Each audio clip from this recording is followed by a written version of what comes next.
All right, well, welcome back. I know it has been a few weeks since I've done an episode. It's primarily because my daughter got married a couple weeks ago, so it was 2 weeks before getting ready and 2 weeks after recovering. And then, of course, whenever I don't do work in the garage, stuff ends up piling up in it, so I've had to get rid of stuff and clean stuff back up again so that I can find space to work. I'm gonna get back at this. Right now, what I'm trying to do is decide where I start. Where do I start building from? Because the bottom, the floor is not solid, so I can't really build from there. And I think what I'm gonna do is right here, it's mostly solid at the top. So I think I'm gonna start at the top and work my way down as far as reattaching things and rebuilding things because it gives me the most solid point to start. I'll show you what I'm talking about as we jump into this episode.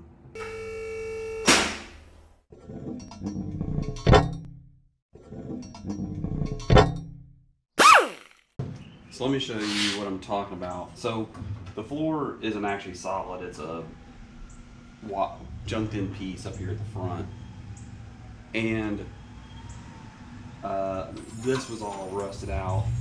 So my concern is if I try to start with the inner sill, there's not really anything solid to attach to. There might be something solid in the back, but there's definitely nothing solid up here in the front to attach it to get everything lined up. But it is solid up here.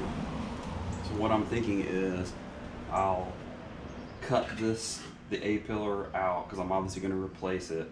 It allows me to get down to this panel.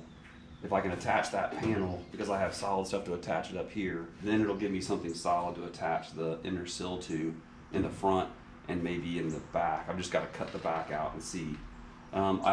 This hinge, all three screws that were holding that in there were rusted shut. It was all rusted anyway, and I literally just wrenched it back and forth until it broke out of there. So I'm gonna have to drill the screws out for that because I am still gonna use the hinge, and I'll show you it's sitting over here on the workbench. So here's the hinge I tore out of there. I mean, it's pretty much trash. So there's no way these are going to come out of there. They're so rusted in there. So I'm just going to drill out the heads, and then the hinge should be able to come off, and I'll clean it up and definitely plan on reusing it. So I need to do that. But let's focus on cutting away on the body and getting down to a solid piece that I can start welding to. So cutting this outer sill, the rest of it out, is not going to be a problem, unfortunately, in some ways. I'll let you look inside, and you can kind of see the light coming through. It's not really attached to a whole lot. Like, I can get my hand in there and almost pull it apart.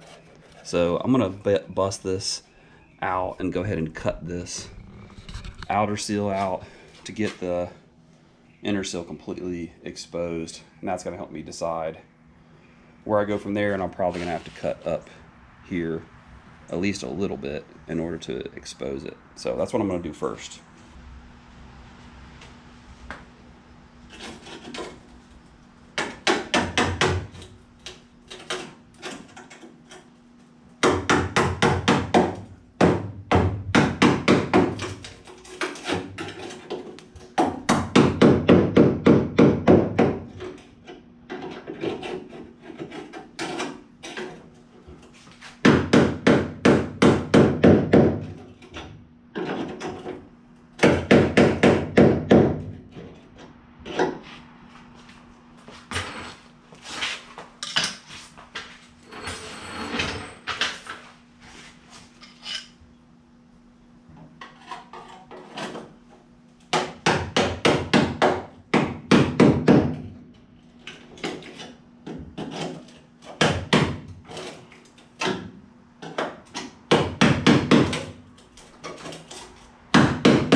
that part's apart.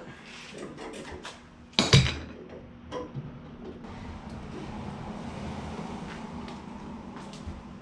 think I'm just gonna get an angle grinder and just cut it straight through there. At least it'll let me see what's behind there, which I can tell you what it is. It's rust.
Let that cool down for a second, and we'll try to pull it off there. Probably gonna have to cut some off the end though, down here, because it's obviously still attached. In fact, I'm gonna go ahead and do that.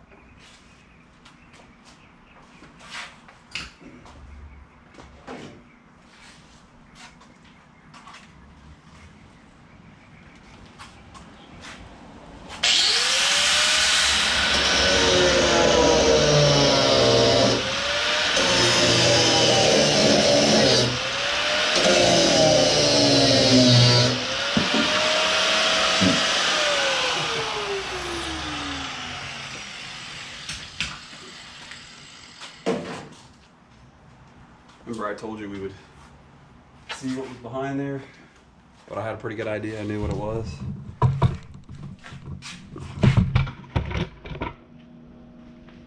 Yeah, that's what's behind there. Rust. Say there's not much left of the inner sill at all. Like I mean, that's why I'm replacing it, but yeah, it's just crazy. So I'm still gonna have to cut up high up here to be able to get that outer sill that's underneath there. But I may, it's spot welded here on the top. You can see I may drill that out. I may just drill that out because I'm not sure if I'll be, sorry. See, it's spot welded here on the top. I'm assuming I'm keeping this. There's no way to know, but in case I am, I think I'm just gonna drill out that spot weld so I can keep that panel. Okay, so I think what I'm gonna do when I've started to look down underneath here is the floor is up high, and I almost think there's spot welds not down here, but up here, where the floor meets the inner sill. So I think I'm gonna grind this down and see if I can find spot welds there, because if the floor is solid in this back part of it, if I can maintain that floor, it actually would give me a place to weld the inner sill to, and I could build from the bottom up as well as coming from the top down. So, because obviously you want to get them all lined up. So I think I'm going to try to grind this rust down and see if I can find spot welds in here, while I'm also trying to take this part off.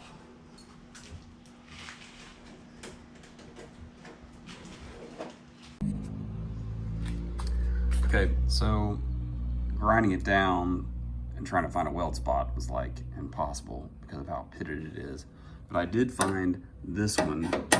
I kind of guessed and started drilling, and it popped through, which was helpful. And then you can just kind of pry on it and figure out where the next weld spot is. So I got this one, and I'm going this direction.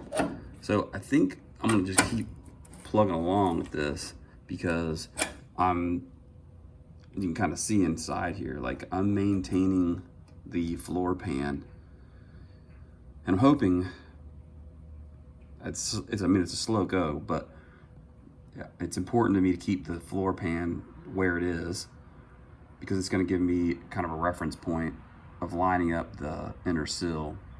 But I'm just going to keep going along and see if I can get all these drilled out and get this inner sill detached from the floor pan, at least up until here, because I know it's rusted out up here. So if I can just at least get it to this spot, it would give me this section of floor pan that I could weld the inner sill to.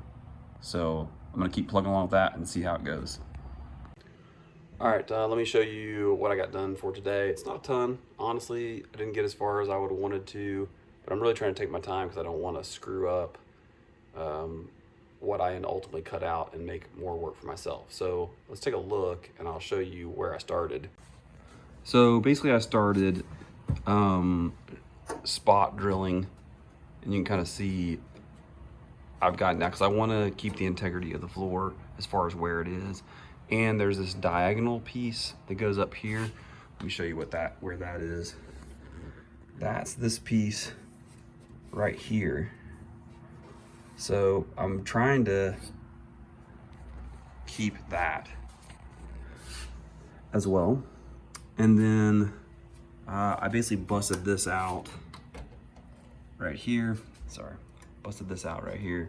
So I'm working my way down. I want to try to finish drilling out these spot welds. I went ahead and just cut the A-pillar. I'll show you what I'm talking about.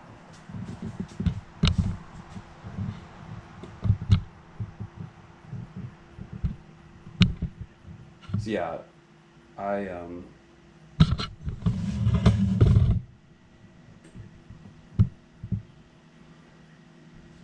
cut the A-pillar part out, and I'm going to go ahead and cut this part. So there's just basically, I want to get to the part where it's just flat and I can see this panel, because it'll allow me to figure out how I'm going to actually replace that. I think that's the first panel at this point that I want to replace. Then I'll go in and replace the inner sill. At least that's what I'm thinking. At least that's what I'm thinking for now. So the other part of that, it's going to help me figure out where the placement of all those things are going to be. It'll allow me to get this hinge and stuff off, because this inner panel, if I put the new one in, it doesn't slide all the way forward. So I'm gonna have to do some finagling to get it in the right spot. So I want to get it in the right spot while I still have the bottom sill, because I want to get this connection piece in the right place. So if I take this off, remove this panel, this kick panel inside the inner footwell, put the new one in, I can match it up to where it's supposed to be, and then go ahead and spot weld it in place up here. It'll hold, Then I'll be able to take out the inner sill, and I'll at least be able to, I hope, be able to get it in the right spot so that I'm not getting everything kind of whopper jawed. So that's where I'm at right now. Like I said, I didn't get as far as I wanted to, but I'm going to keep plugging along. And it was great to get back to working on the car again after being off for 3 or 4 weeks. So until the next one.